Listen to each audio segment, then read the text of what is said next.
राज्यातील सर्व पात्र लाडक्या बहिणींसाठी आनंदाची बातमी आलेली आहे. पात्र, तुम्ही पात्र असाल तर तुमच्यासाठी आनंदाची बातमी आहे. हो, काय आहे आनंदाची बातमी? चला जाणून घेऊया आपण. खुशखबर आहे. हे बघा, भरपूर दिवसापासून लाडक्या बहिणी 1500 रुपयाची वाट बघत होते. 1500 रुपये सुरू झाले सर्व लाडक्या बहिणींच्या खात्यामध्ये. ऑगस्ट हप्ता आहे तो.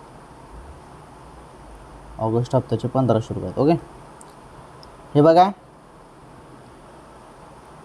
सर्व ठिकाणी आता पैसे येणे सुरू होणार आहे. सर्व ठिकाणी. अजूनपर्यंत तुमच्या खात्यामध्ये पैसे जमा झाले नसेल तर आता पुढील 2-3 दिवसात पैसे सर्व लाडक्या बहिणींच्या खात्यामध्ये पडणार आहेत. कारण आता वेळ झालेला आहे, उशीर पण झालेला आहे, त्यामुळे पैसे आता पटापट लाडक्या बहिणींच्या खात्यामध्ये जमा होणार आहेत.